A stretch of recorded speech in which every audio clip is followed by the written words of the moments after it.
been a while. Want to do a quick winter kit check. It's 0.4 today Celsius, which, well, for a lot of our North American friends and Eastern European friends, Northern European friends, that's not really that cold. But for most of the people in the UK riding, that's quite a lot, because a lot of people, when they get down into single digits, they just don't bother riding. Which, in all honesty, they're really missing out, because there's some fantastic riding to be had in the winter time, especially if you've got a drop bar off-road bike.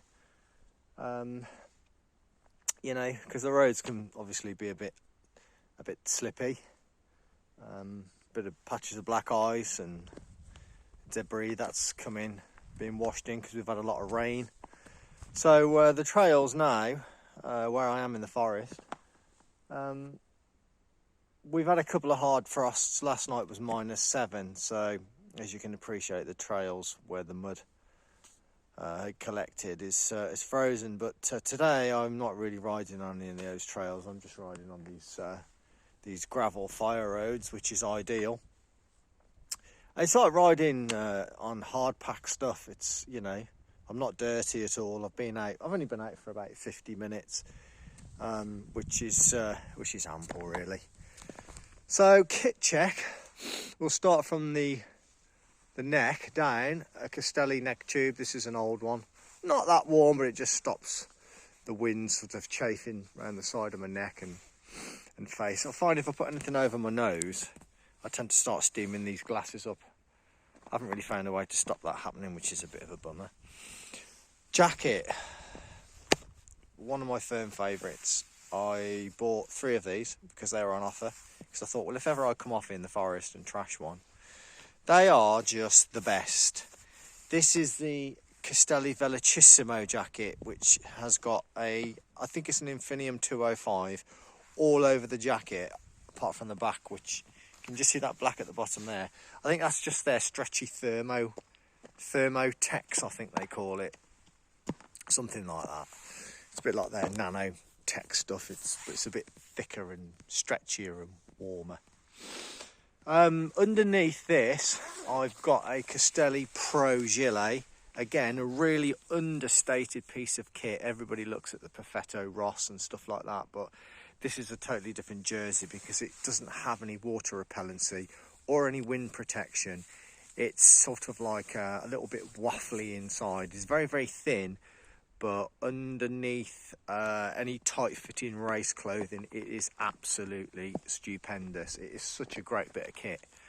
Sportful make one as well, which I've seen on offer presently for about, I think it was about £30 or £40. It's the same top. If you can grab one, grab one. I've seen these for about 60.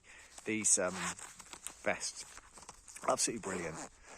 Gloves. Oh, my hands are absolutely toasty today, and as I said, it's minus 0.5, and I'm using the Gore. These are like, they're a bit like a lobster, but they've got the index finger in, and I cannot recommend these enough. They are absolutely superb. I've got some Endura freezing point gloves. That's a bit of a joke, freezing point.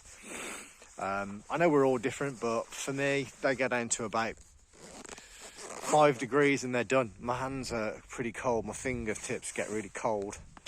Bottoms.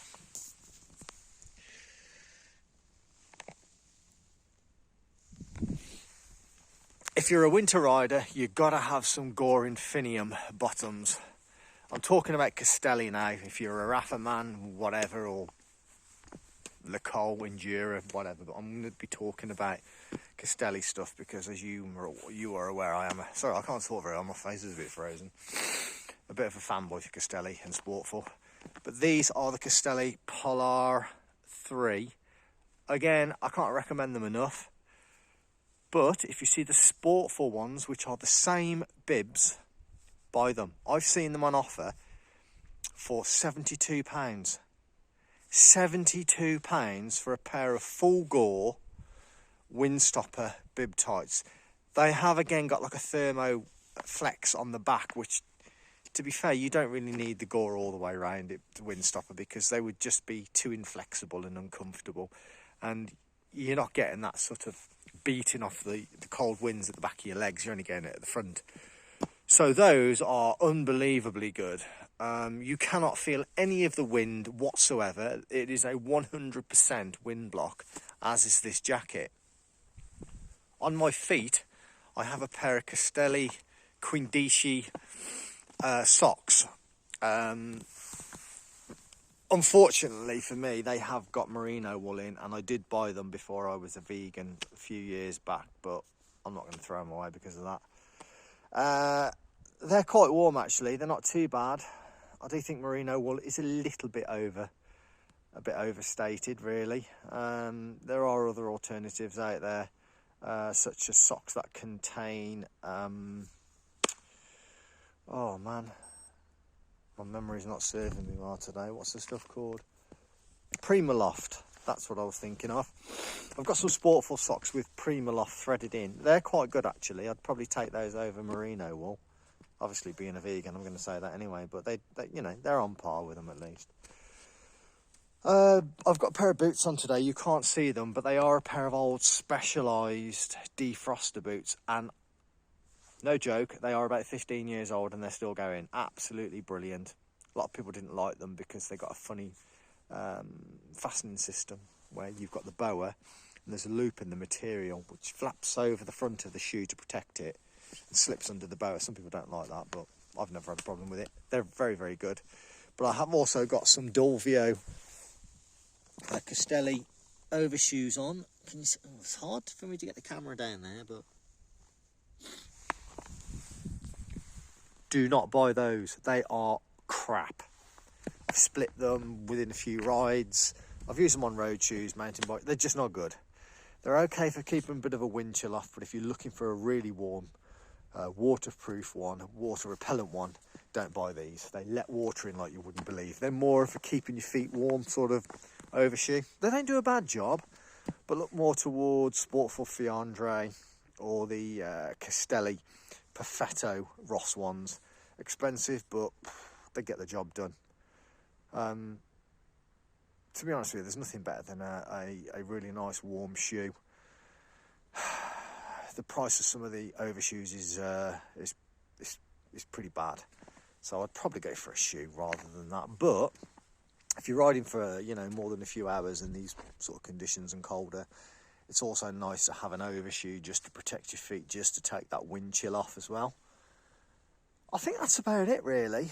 There's some good deals on at the moment. That's the thing I like about Castelli and Sportful is because they have multiple outlets, they sell their clothes through various stores, so it can be heavily discounted, where if you're a Rafa man, I've only got one Rafa top, a core top. It's okay, it's nothing special. I don't think it's worth the money, and because you've got Rafa don't seem to sell through any other outlets like CRC, Wiggle, and any of the other cycle outlets, you're a little bit captive to their prices really, and their prices are not good. I'm not going to say Castelli and Sportful are any better. I don't have enough experience with them, but I stick to Castelli and Sportful because their style, I'm really in tune with their sizing. Some people think their sizing is crazy. It's not. If you know the sizing, they're not for big kids. Their clothes are not built for big kids. I'm 73 kilos and their stuff suits me. I struggle in the arms a little bit with some stuff and across the shoulders, but if I go into an XL, which my shoulders and arms would warrant an XL, baggy waist, and I've only got a 31 waist. Swings and roundabouts with it, isn't it? But there you go. I'll just mention the bike quickly. Tyres. Don't waste your money on the latest and greatest tyres for winter riding like this. I'm running tubeless. Hold on a second, I've got a rider coming down.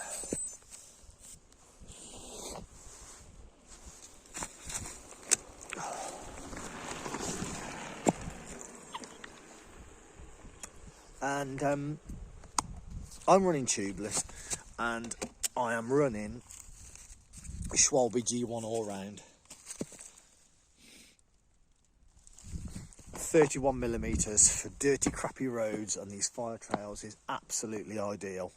They're quite quick, obviously there's quicker, but for the money, again, they've been out a long time, the G1, and you can get them pretty well discounted as well.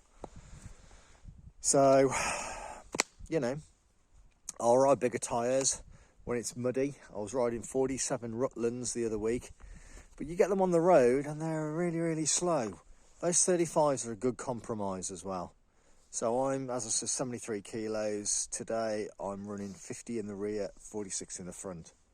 That's a good sort of compromise between riding here on the road, which for me, there and back on the road is around about, I don't know actually, it's probably about 7k, and then the rest of that will be done in the forest. So those tyres are good. I think that's about it really. So if you've got any questions about the kit, you know, just fire them up and I'll do my best to answer them. I've got a lot of Castelli and Sportful kits, so I'm quite versed with their stuff, their temperature ranges, uses, etc. So yeah, enjoy your riding, stay warm, but above all, stay safe and enjoy. Ciao, ciao.